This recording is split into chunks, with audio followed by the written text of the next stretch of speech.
Chapitre 7. Transcender la tendance à se refermer. Les fondements de la croissance spirituelle et de l'éveil personnel sont fortement corroborés par les découvertes de la science occidentale. La science nous montre comment un champ d'énergie sous-jacente forme les atomes qui s'assemblent ensuite entre eux pour former des molécules et finalement l'ensemble de l'univers physique. Il en va de même à l'intérieur de nous. Tout ce qui se passe à l'intérieur trouve son fondement dans un champ d'énergie sous-jacent. C'est le mouvement à l'intérieur de ce champ qui crée nos habitudes mentales et émotionnelles, ainsi que nos envies, nos désirs et nos réactions instinctives. Peu importe le nom que vous donnez à ce champ de force intérieure, chi, shakti ou esprit, c'est une énergie sous-jacente qui circule selon des schémas particuliers à l'intérieur de votre être. Quand vous observez ces schémas à l'intérieur de vous-même ou de n'importe quelle espèce vivante, il n'est pas difficile de voir que l'instinct de survie est l'énergie primordiale. Au cours de l'évolution, les organismes vivants les plus simples comme les plus complexes ont toujours lutté au jour le jour pour se protéger. Au sein de nos structures sociales, coopératives extrêmement évoluées, cet instinct de survie a connu des changements évolutifs. Plusieurs d'entre nous ne manquent plus de nourriture, d'eau, de vêtements ou d'abris. Tout comme ils ne sont plus régulièrement confrontés à des dangers physiques qui mettent leur vie en péril. Par conséquent, ces énergies protectrices se sont adaptées pour nous protéger sur le plan psychologique plutôt que physique. À présent, nous ressentons davantage le besoin quotidien de défendre notre conception de nous-mêmes que notre corps. Nous luttons principalement contre nos propres peurs, notre sentiment d'insécurité et nos comportements destructeurs et non contre des forces extérieures. Néanmoins, les mêmes impulsions qui amènent le cerf à s'enfuir vous poussent aussi à vous enfuir. Supposons que quelqu'un élève la voix contre vous ou vous parle de choses qui vous mettent mal à l'aise. Il ne s'agit pas d'une situation qui menace votre intégrité physique et pourtant, votre cœur se met à battre un peu plus rapidement. C'est exactement ce que ressent le cerf chaque fois qu'il entend un bruit. Son cœur se met à pomper plus rapidement, et soit il fige sur place, soit il s'enfuit. Dans votre cas, toutefois, ce n'est pas le genre de peur qui vous pousse à vous enfuir physiquement. Ce n'est qu'une peur profonde et personnelle exprimant votre besoin de protection. Puisqu'il n'est pas acceptable socialement de s'enfuir dans les bois et de se cacher comme un cerf, vous vous cachez à l'intérieur. Vous vous retirez, vous vous refermez et vous vous cachez derrière un écran protecteur. Ce que vous faites en réalité, c'est de fermer tous vos centres énergétiques. Même si vous ne savez pas que vous avez des centres énergétiques, vous les fermez depuis que vous allez à la maternelle. Vous savez exactement comment fermer votre cœur et ériger un écran protecteur psychologique. Vous savez exactement comment fermer vos centres énergétiques pour éviter d'être trop réceptif et trop sensible aux différentes énergies qui entrent en vous et qui vous effraient. Quand vous vous fermez pour vous protéger, vous érigez un écran autour de la partie de vous-même qui est faible. C'est la partie qui sent le besoin d'être protégée, même s'il n'y a pas d'agression physique en cours.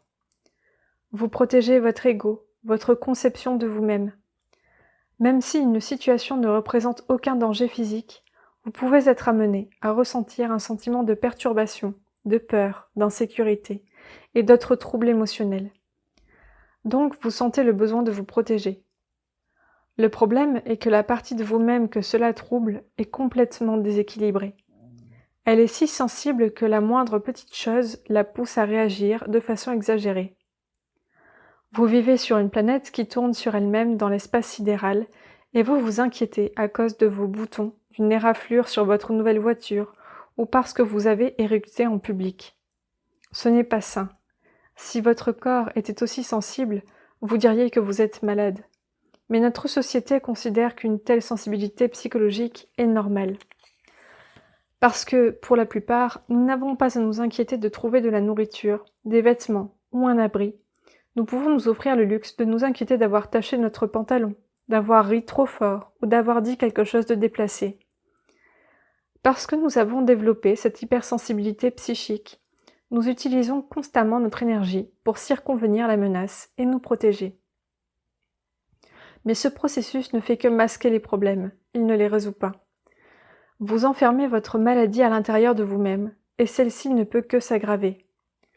À un moment donné, durant votre croissance, vous vous rendrez compte que si vous vous protégez tout le temps, vous ne serez jamais libre. C'est aussi simple que cela. Parce que vous avez peur, vous vous enfermez à l'intérieur de votre maison et baissez tous les stores.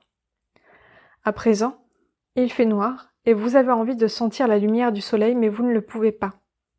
C'est impossible. Si vous vous fermez pour vous protéger, vous enfermez cette personne apeurée et angoissée à l'intérieur de votre cœur. Vous ne serez jamais libre en agissant ainsi. Au bout du compte, si vous êtes parfaitement protégé, vous ne grandirez jamais. Toutes vos habitudes et idiosyncrasies resteront les mêmes. La vie devient stagnante quand les gens protègent les problèmes qu'ils ont emmagasinés. Ils disent des choses du genre « Tu sais qu'on ne parle pas de ça devant ton père ». Ils inventent toutes sortes de règles au sujet de choses qui ne sont pas censées se produire à l'extérieur, parce qu'elles pourraient provoquer des turbulences à l'intérieur. Vivre ainsi laisse peu de place à la spontanéité, à la joie, à l'enthousiasme et à l'ivresse de la vie. La plupart des gens vivent au jour le jour en se protégeant et en s'assurant que rien ne cloche. À la fin de la journée, quand on leur demande « Comment a été ta journée ?», ils répondent généralement « Pas trop mal » ou « J'ai survécu ». Qu'est-ce que cela nous apprend sur la vision de la vie ? Qu'ils voient la vie comme une menace. Une bonne journée, c'est une journée durant laquelle vous n'avez pas souffert. Plus longtemps vous vivrez de cette façon, plus vous vous fermerez. Si vous voulez vraiment grandir, vous devez faire exactement le contraire. La véritable croissance spirituelle survient quand il n'y a que vous à l'intérieur. Il ne doit pas y avoir en vous une partie de vous-même qui a peur et une autre partie qui protège celle qui a peur. Toutes les parties doivent être unies entre elles. Quand vous n'avez plus peur de voir toutes ces parties, votre esprit cesse d'être divisé entre conscience et inconscience. Tout ce que vous voyez à l'intérieur est simplement quelque chose que vous voyez. Ce n'est pas vous, c'est ce que vous voyez. Il n'y a que la pure énergie coulant à flot à l'intérieur de vous qui crée des remous sous forme de pensées et d'émotions, et la conscience qui est consciente de tout cela. Il n'y a que vous en train d'observer la danse de votre psyché. Pour atteindre cet état de conscience, vous devez laisser votre psyché remonter à la surface. Vous devez permettre à tous les petits fragments qui la composent de passer. Présentement, plusieurs fragments de votre psyché sont enfermés à l'intérieur de vous. Si vous voulez être libre, tout cela doit être exposé à votre conscience et relâché. Mais ces fragments ne seront jamais exposés si vous vous refermez sur vous-même. Après tout, vous vous fermez parce que vous voulez être sûr que les parties sensibles de votre psyché ne soient pas exposées. Vous devez donc comprendre que peu importe la douleur causée par leur exposition, c'est le prix à payer pour être libre. Quand vous n'êtes plus prêt à vous identifier à la partie de vous-même qui s'est séparée en millions de petits fragments, vous êtes prêt à entreprendre un véritable processus de croissance. Commencez par prendre conscience de votre tendance à vous protéger et à vous défendre. Il s'agit d'une tendance innée et très profonde à vous refermer, en particulier autour de vos points faibles. Mais finalement, vous remarquerez que le fait de vous fermer vous impose une énorme somme de travail. Une fois que vous êtes fermé, vous devez vous assurer que les parties que vous voulez protéger ne seront pas perturbées. Puis, vous devrez vous acquitter de cette tâche pour le reste de votre vie. La solution est de devenir suffisamment conscient pour simplement observer la partie de votre être qui essaie constamment de se protéger. Vous pouvez alors vous offrir à vous-même le cadeau ultime en décidant de ne plus la protéger. Vous décidez, au contraire, de vous en débarrasser. Vous commencez par observer la vie et par remarquer le flot constant des personnes et des situations qui vous heurtent tous les jours. Combien de fois vous arrive-t-il d'essayer de protéger et de défendre cette partie sensible de vous-même ? Vous avez l'impression que le monde la vise directement. Partout où vous allez, il y a quelqu'un ou quelque chose qui essaie de vous perturber, de vous mettre de mauvaise humeur. Pourquoi ne pas les laisser faire ? Si vous n'y tenez pas vraiment, alors arrêtez de la protéger. La récompense pour cesser de protéger votre psyché est la liberté. Vous êtes libre de parcourir ce monde sans avoir le moindre souci en tête. Vous prenez simplement plaisir à faire l'expérience de ce qui se présente. Parce que vous vous êtes débarrassé de cette partie de vous-même qui avait toujours peur, vous n'avez plus jamais à vous soucier d'être blessé ou perturbé. Vous n'avez plus jamais à vous demander « Que vont-ils penser de moi ?» ou « Mon Dieu, je regrette d'avoir dit ça, c'était vraiment stupide ». Vous vous occupez de vos affaires et vous investissez tout votre être dans ce qui arrive, peu importe ce que c'est, au lieu de ramener tout votre être à votre sensibilité personnelle. Une fois que vous vous serez engagé à vous libérer de cette personne apeurée à l'intérieur de vous, vous remarquerez que votre croissance a lieu à certains moments décisifs. Votre croissance spirituelle est liée au moment où vous commencez à sentir votre énergie se transformer. Par exemple, quelqu'un dit quelque chose et vous sentez que l'énergie à l'intérieur de vous est quelque peu bizarre. Vous ressentez alors une sorte de resserrement. C'est le signal qu'il est temps de grandir. Ce n'est pas le moment de vous défendre, car vous ne voulez pas de cette partie de vous-même qui a besoin d'être défendue. Si vous n'en voulez pas, laissez-la partir. Avec le temps, vous deviendrez suffisamment conscient qu'à la minute où vous sentirez votre énergie devenir bizarre, vous cesserez de vous impliquer dans cette énergie. Si en temps normal, elle vous amène à vous parler à vous-même, il faut cesser ce bavardage. Vous vous arrêtez, tout simplement, même au milieu d'une phrase si nécessaire, parce que vous savez où cela va vous mener si vous continuez. Dès que vous voyez que l'énergie n'est plus équilibrée à l'intérieur, dès que vous sentez que votre cœur se resserre et se met sur la défensive, vous vous arrêtez tout simplement. Que signifie exactement s'arrêter ? C'est quelque chose que vous faites à l'intérieur. C'est ce qu'on appelle lâcher prise. Quand vous lâchez prise, vous vous retrouvez derrière l'énergie qui essaie de vous entraîner en elle. Vos énergies intérieures sont puissantes. Elles sont très fortes et elles attirent votre attention vers elles. Si vous laissez échapper un marteau sur votre gros orteil, toute votre attention se portera sur celui-ci. Si vous entendez tout à coup un bruit sourd, de même, toute votre attention se portera sur celui-ci. La conscience a tendance à se concentrer sur les perturbations, et cela vaut aussi pour les énergies perturbatrices à l'intérieur de vous. Ces énergies perturbatrices attireront votre attention vers elles, mais vous n'êtes pas obligé de le faire. Vous pouvez vraiment vous désengager et rester derrière ces énergies. Quand des énergies se mettent à bouger à l'intérieur, vous n'êtes pas obligé de les suivre. Par exemple, vous n'êtes pas obligé de suivre le cours de vos pensées. Disons que vous faites une promenade et qu'une voiture passe à côté de vous. Vos pensées disent « Bon sang, j'aimerais tant posséder cette voiture ». Vous pourriez continuer à marcher, mais au lieu de cela, vous vous mettez en colère. Vous voulez une voiture comme celle-là, mais votre salaire n'est pas assez élevé. Alors vous vous mettez à penser à ce que vous pourriez faire pour obtenir une augmentation de salaire, ou trouver un autre emploi. Vous n'étiez absolument pas obligé de penser à tout cela. Les choses auraient pu se passer autrement. Voici une voiture, la voilà qui repart, et voici une pensée, et la voilà qui repart.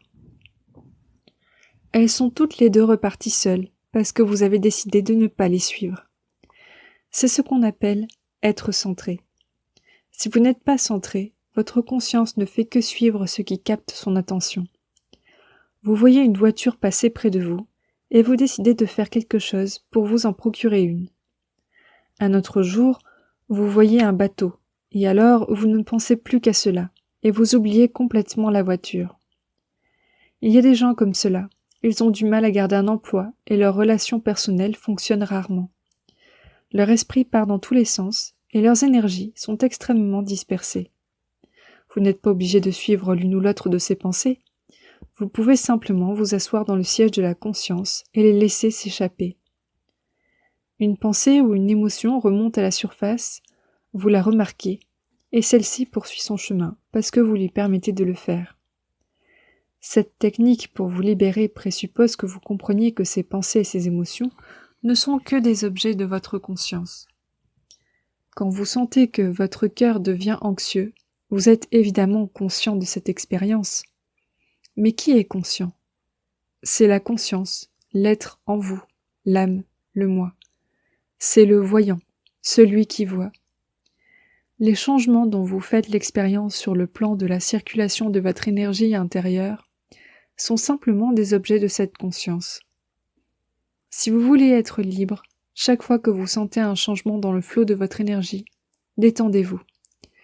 Ne luttez pas contre ce changement, n'essayez pas d'intervenir et ne le jugez pas. Ne dites pas « Oh, je n'arrive pas à croire que j'éprouve encore la même chose.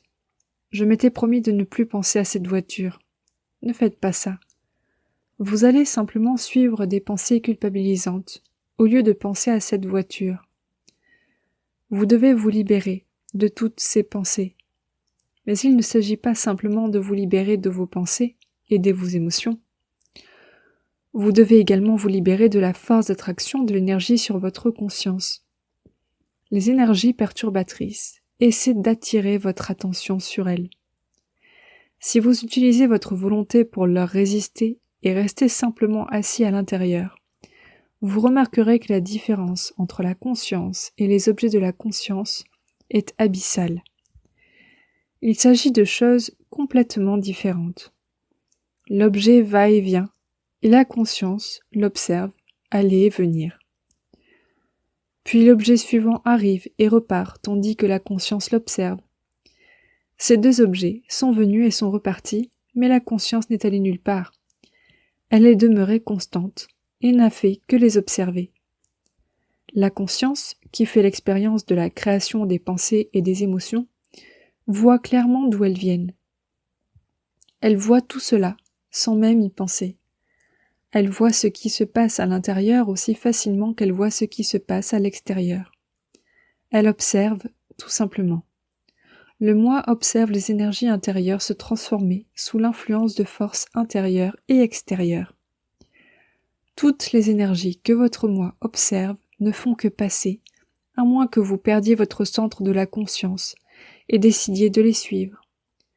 Observons au ralenti ce qui se passe quand vous décidez de suivre ces énergies. Tout d'abord, vous pensez ou ressentez quelque chose. Cela peut être très subtil comme le flot de votre énergie qui commence à se resserrer et à se porter sur la défensive. Ou il peut s'agir de quelque chose de beaucoup plus fort. Si ces énergies captent votre attention et que toute votre capacité d'attention se concentre sur celle-ci, cette attention va en fait les nourrir. L'attention est une force extraordinairement puissante.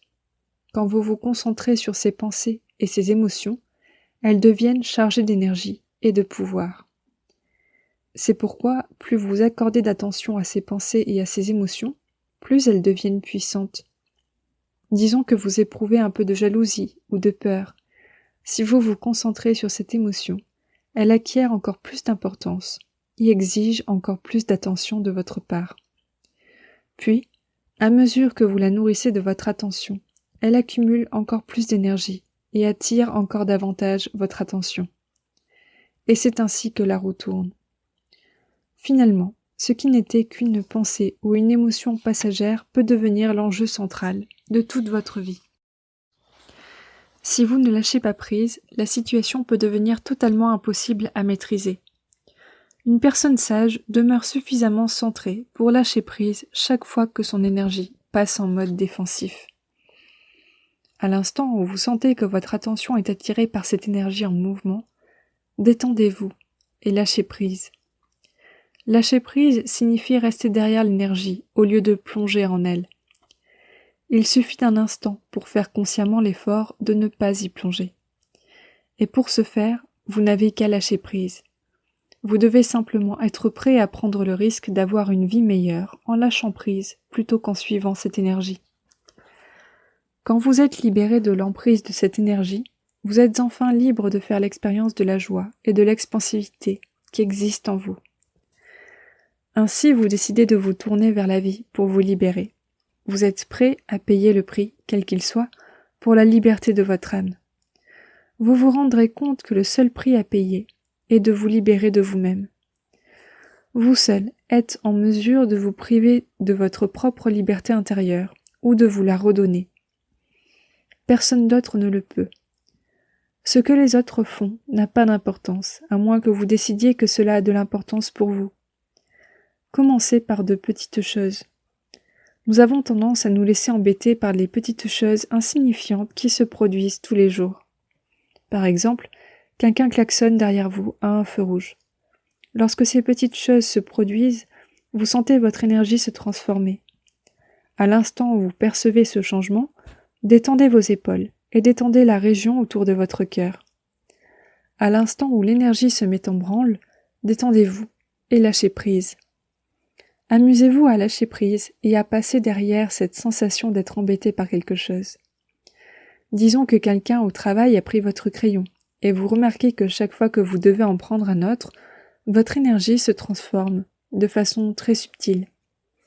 Êtes-vous prêt à renoncer à votre vieux crayon afin de vous libérer ? C'est ainsi qu'on fait de la liberté un jeu. Au lieu de vous laisser déranger, vous choisissez d'être libre. Quand vous avez besoin d'un crayon et que vous voyez que vous êtes quelque peu tendu, lâchez prise. Votre esprit vous dira peut-être des choses du genre « Aujourd'hui ce n'est qu'un crayon, mais si je me laisse faire, ils se mettront à profiter de moi. Demain ce sera mon bureau, ou ma maison, ou peut-être même mon mari. » C'est ainsi que l'esprit s'exprime. Tout cela est très mélodramatique. Mais vous décidez que pour le prix d'un crayon, vous êtes prêt à vous embarquer. Vous dites à votre esprit « Lorsqu'il sera question de ma voiture, nous en discuterons. Pour l'instant, il n'en coûte qu'un crayon pour être libre. » Décidez simplement que vous ne vous en mêlerez pas, peu importe ce que vous dit votre esprit. Vous n'avez pas à lutter contre votre esprit. En fait, vous n'êtes même pas obligé de le faire changer d'avis. Amusez-vous tout simplement à vous détendre, quand celui-ci tombe dans le mélodrame. Vous apprendrez ainsi à vous défaire de votre tendance à vous laisser prendre au piège de votre énergie. La clé se trouve là où la conscience est consciente de l'attraction que ces énergies exercent sur elle. Vous verrez que l'énergie est capable de vous attirer en elle. Même si vous décidez de veiller à ce que cela ne se produise pas, elle aura toujours un énorme pouvoir sur vous. Cela se produit au travail et à la maison, avec vos enfants et votre conjoint, avec n'importe qui et n'importe quoi, à n'importe quel moment. Les occasions de grandir sont infinies. Cette possibilité est toujours là devant vous. Engagez-vous simplement à ne pas vous laisser aspirer. Quand vous sentez quelque chose vous attirer, comme si quelqu'un tirait sur votre cœur, lâchez prise, passez derrière. Détendez-vous et lâchez prise. Et peu importe le nombre de fois que vous vous êtes attiré, détendez-vous et lâchez prise autant de fois qu'il le faut. Parce que cette tendance à se laisser attirer est constante, la volonté de lâcher prise et de passer derrière doit être constante aussi. Votre centre de la conscience est toujours plus fort que l'énergie qui tire sur celui-ci. Vous n'avez qu'à être prêt à exercer votre volonté. Mais il ne s'agit pas d'un combat ou d'une lutte. Vous n'avez pas à essayer d'empêcher les énergies de se manifester à l'intérieur. Il n'y a rien de mal à ressentir les énergies de la peur, de la jalousie ou de l'attirance. Ce n'est pas de votre faute si de telles énergies existent. Toutes ces attirances, ces répulsions, ces pensées et ces sensations ne font aucune différence. Elles ne vous rendent pas pur ou impur, elles ne sont pas vous. Vous êtes celui qui observe, et celui-ci est pure conscience. Ne pensez pas que vous seriez libre si vous n'aviez pas ce genre de sensation. Ce n'est pas vrai. Si vous pouvez être libre, même si vous avez ce genre de sensation, alors vous êtes vraiment libre, car il y aura toujours quelque chose qui cloche. Si vous pouvez apprendre à demeurer centré sur les petites choses, vous verrez que vous pouvez également être centré sur des choses encore plus importantes. Avec le temps, vous découvrirez que vous pouvez rester centré sur des choses encore plus essentielles. Le genre d'événements qui vous auraient détruit par le passé peuvent se produire et repartir, vous laissant parfaitement centré et serein. Vous pouvez vous sentir bien, au plus profond de vous-même, même lorsque vous faites face à un profond sentiment de perte. Il n'y a rien de mal à être serein et centré, pourvu que vous relâchiez l'énergie, au lieu de la réprimer.